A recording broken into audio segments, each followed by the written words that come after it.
Hi, I'm Jeff Shoup, and we're getting down to brass tacks and hard facts. And right now we're talking about the positions found on a fire attack hose line.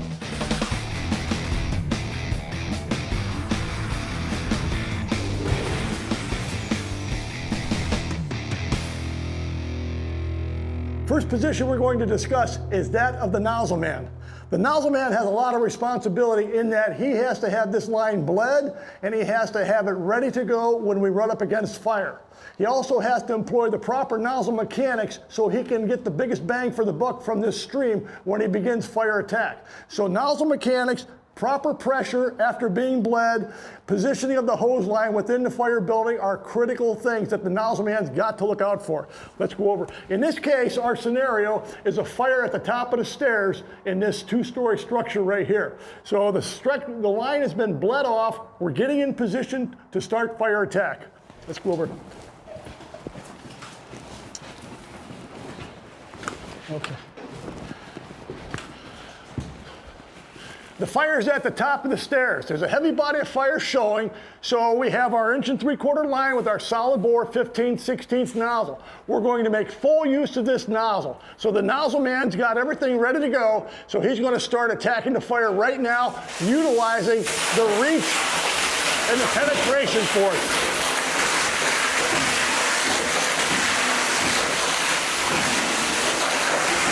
Okay, good job, good job.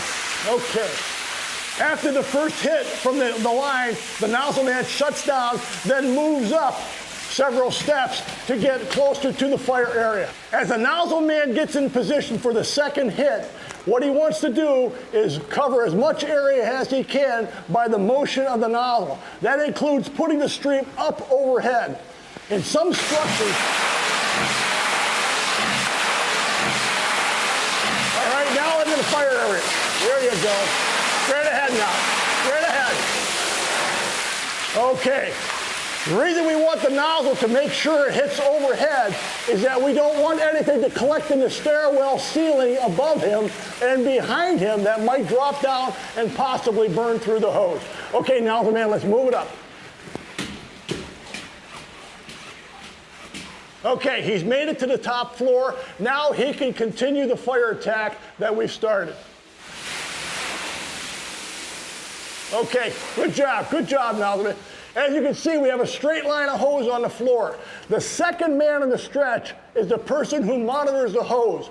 The second man or the backup man should not push the hose to the nozzle man, but rather should feed the hose to the nozzle man because we don't want to get any kinking and we don't want to force the hose out of the nozzle man's control. This person not only is watching the nozzle man, he's watching the third man in the stretch. So as a nozzle man says, I need more hose or I need some help or anything like that, he's in a position to help him out or monitor the hose. If we need more hose, the second man in the stretch then communicates with the third man at the door. Derek, give me 4 feet. Good.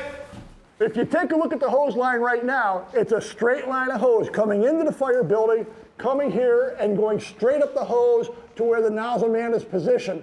This is what we're looking for because it eliminates the chance of any hose whipping or lack of hose control, any kinking within the hose and so forth. And again, if we have a methodical attack, we should be able to take control of this area so nothing happens to our hose line as the nozzle continues on its advance towards the fire. Okay, all right? Position of the second man in the stretch is on the outside of the hose bend. You never want to be on the inside because the hose would be coming across your chest. Here, he can watch the hose go up to the attack, or he can see it coming in through the door that way. Okay, let's go see the third person on the stretch. The number 3 man on the stretch is sometimes known as the doorman. His position on the fire ground is at the door or the entranceway to the fire building. It's the job of the number 3 man to communicate with the number 2 man. When the number 2 man calls for more hose, it's the number 3 man who's got to feed the hose to the number 2 man so the number 2 man can feed the hose to the attack team. In the case of feeding the hose to the attack team, Number 2 man calls back to number 3 man. Number 3 man keeps an idea of how much hose he's got left outside the door to let the number 2 man know. Derek, give me 6 feet. Good. It's a communications process. In some cases, the number 3 man might have to move along the line to go get more hose outside to feed it in.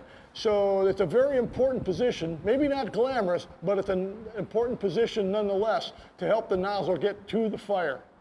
There's an old adage in the American Fire Service, and it goes something like this: as the first line goes, so goes the fire.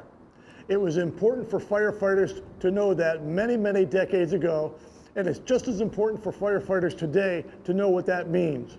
Simply put, it means that an engine company should be able to arrive at a fire, stretch an attack line, get water to it, and get water in the fire within 90 seconds or less. To do that, you have to cover certain positions in the hose line. We just went over 3 positions: the nozzle, the backup, and the door control positions. If firefighters follow these steps, they will be able to lay out on the attack line and get water in the fire, and that may mean the difference between saving a life or not, or putting a good stop on a fast-moving fire or not. In any case, this is what our job is, and we must attack our fires aggressively. Thank you.